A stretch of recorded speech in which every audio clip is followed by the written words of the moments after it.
बिस्मिल्लाहिर्रहमानिर्रहीम। अस्सलाम वालेकुम। कैसे हैं आप सब? उम्मीद है आप सब ठीक होंगे। तो जी आज बहुत ज़बरदस्त किस्म की कंडेंस मिल्क की रेसिपी लेकर आई हूँ।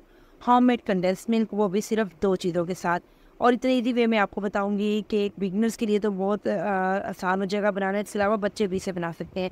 तो जी रेसिपी स्टार्ट करने से पहले अपने चैनल को लाइक, शेयर और सब्सक्राइब लाजमी कर दें, ताकि इस तरह की इन्फॉर्मेटिव वीडियो जब भी मैं अपलोड करूँ तो आपके फ़ौरन आ जाए। बिस्मिल्लाहिर्रहमानिर्रहीम। स्टार्ट करते हैं जी। सबसे पहले मैंने कढ़ाई में 1.5 किलो दूध डाला है। ये 1.5 लीटर दूध है और जी फुल फैट मिल्क दूध है।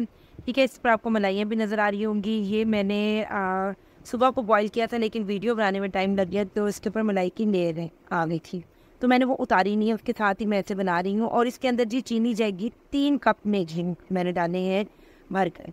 ठीक है, अब आपने इसको क्या करना है जी, हल्का सा हिलाना है और 20 मिनट के लिए लो फ्लेम पे छोड़ देना है।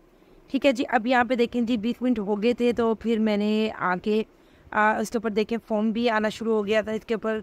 ये इस तरह की जो झाग आएगी ना, तो आपने क्या करना है जी, इसको इसी में मिक्स कर देना है, क्योंकि बहुत लोग ऐसे करते हैं कि इस झाग को ऊपर से ना उतारते रहते हैं और अलग से कलेक्ट कर लेते हैं, और लास्ट में जब कंडेंस मिल्क तकरीबन बनने वाला होता है 5-10 मिनट पहले, उसके अंदर ये झाग को ग्राइंड करके डाल देते हैं। ये काफ़ी लंबा मुझे ज़रा मुश्किल लगता है, तो मैं ये करती हूँ कि मैं साथ साथ चम्मच चलाती रहती हूँ और इसमें मिक्स करती रहती हूँ।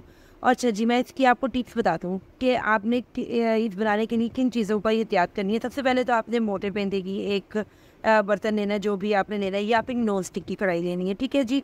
और दूसरा ये कि आप दूसरी टिप ये है कि आपने इसमें मुसलसल जब चम्मच चलाते रहना है, और इसकी साइड पे आपने मलाई नहीं इकट्ठे होने देनी। मेन चीज़ अब आप देखना, मैं आप देखेंगे वीडियो पे पूरे दौरान कि मैं चम्मच चलाती रही हूँ, लेकिन मैंने साइड पे मलाई नहीं इकट्ठी होने दी, क्योंकि अगर आप अपनी मलाई इकट्ठी होने देंगे थिक होता रहेगा, और अगर हम इसको लास्ट में अलग इसमें मिक्स करेंगे ना, तो इसका रंग ज़रा डार्क हो जाता है और कुछ ब्लैकिश की तरफ आ जाता है। तो कंडेंस मिल्क की जो एक रिक्वायर्ड शक्ल होती है वो वैसी ही नहीं होती है, और उसमें लम्स से बढ़ जाते हैं, वो हमने नहीं करने। इसलिए हमने क्या करना है जी, मीडियम फ्लेम रखना है, आँच भी तेज़ नहीं रखनी कि हमने इसका कलर बहुत डार्क नहीं करना।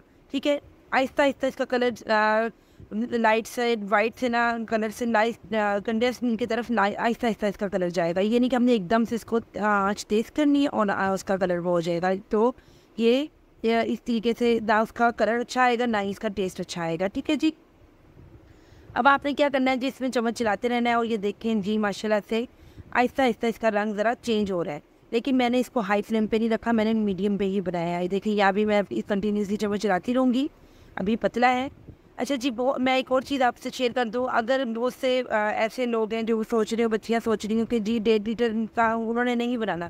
अगर वो चाहती हैं कि वो सिर्फ 1 कप दूध का कंडेंस मिल्क बनाएं, तो 1 कप में वो आधा कप चीनी डाल लें। अगर वो 2 कप का बनाना चाहती हैं तो 1 कप चीनी डालेंगे। मतलब इसका जो मेजरमेंट है वो 1 कप दूध है तो उसका हाफ चीनी है। जितना भी आपने दूध लेना उसका हाफ आपने चीनी ले लेनी है। देखें जी माशाल्लाह, आपसे बातें करते करते ये रेडी हो गया, और स्पून स्ट्रेस भी मैंने आपको करा दी है। अब क्या करेंगे जी, हमने इससे ज़्यादा इसे थिक नहीं करना है, क्योंकि ठंडा होकर ये और ज़्यादा थिक हो जाएगा। इसलिए मैंने इसका ये बंद कर दिया है। अब मैं इसे रख दूँगी जी किचन काउंटर पे, अच्छे से साइड से साफ़ कर दूँगी, ताकि जी अब मैं इसको फ़ौरन गरम गरम को ही आपने छान लेना है, ताकि अगर आपको लगता है कि अव्वल तो मैंने कंटिन्यूसली चम्मच चलाते रहे, मे भी अगर इसमें कोई किसी से गुठलियाँ बन जाए, लेकिन मेरी नहीं है। लेकिन मैं फिर भी एक स्मूथ सा एक जो टेक्सचर आना चाहिए इसके अंदर कंडेंस मिल्क के लिए, तो मैं लाजमी इसको हमेशा छानती हुई। देखिए आपने थोड़ा थोड़ा करके तो सारा छान लेना है, क्योंकि मैंने ज़्यादा बनाया है। और ये देखें जी कितना ज़बरदस्त और झटपट बन के रेडी हो गया है। बस आपने 30 से 40 मिनट के अंदर ये कंटिन्यू कीजिए। अगर आप उसके पास खड़े होकर बनाएंगे ना, तो माशाल्लाह से बन के रेडी हो जाएगा। अच्छा जी, बहुत सी चीज़ों में यूज़ होता है। इससे हम एगलेस केक बना सकते हैं, शीर में यूज़ होता है, मिठाइयों में यूज़ होता है, और सबसे मेन चीज़ आइसक्रीम्स में यूज़ होता है। इंशाल्लाह मैं इससे रिलेटेड बहुत सी वीडियो नेक्स्ट मैं अपलोड करती रहूँगी। चलिए जी, मैं आपको इसका वेट भी करके बता दूँ। ये देखिए इसका वेट क्या है। ये तकरीबन 1 लीटर के करीब बन चुका है। ठीक है, 1.5 लीटर मिल्क था, और ये प्लास्टिक का डब्बा है। इस डब्बे का जो वेट है ना, बिल्कुल वेटलेस है। ये मैंने प्लास्टिक के डब्बे में कन्वर्ट किया था, क्योंकि अब मैंने इसे ठंडा करने के बाद ना इसको फ्रिज में रखना है। आपने फ्रीज़र में नहीं, फ्रिज में रखना है इसे। ये तकरीबन 2 हफ्ते तक आपका चल जाएगा। लेकिन आपने इसमें गंदा चम्मच, जूठा चम्मच नहीं रखना, गीला चम्मच नहीं डालना। मैं हमेशा ये टिप्स बताती। और जी उम्मीद आपको मेरी रेसिपी अच्छी लगी होगी। अच्छी लगी हो तो इसे अपने फ्रेंड्स एंड फैमिली के साथ भी शेयर ज़रूर कीजिएगा। मिलती हूँ फिर दोबारा किसी नई रेसिपी के साथ। अल्लाह हाफ़िज़।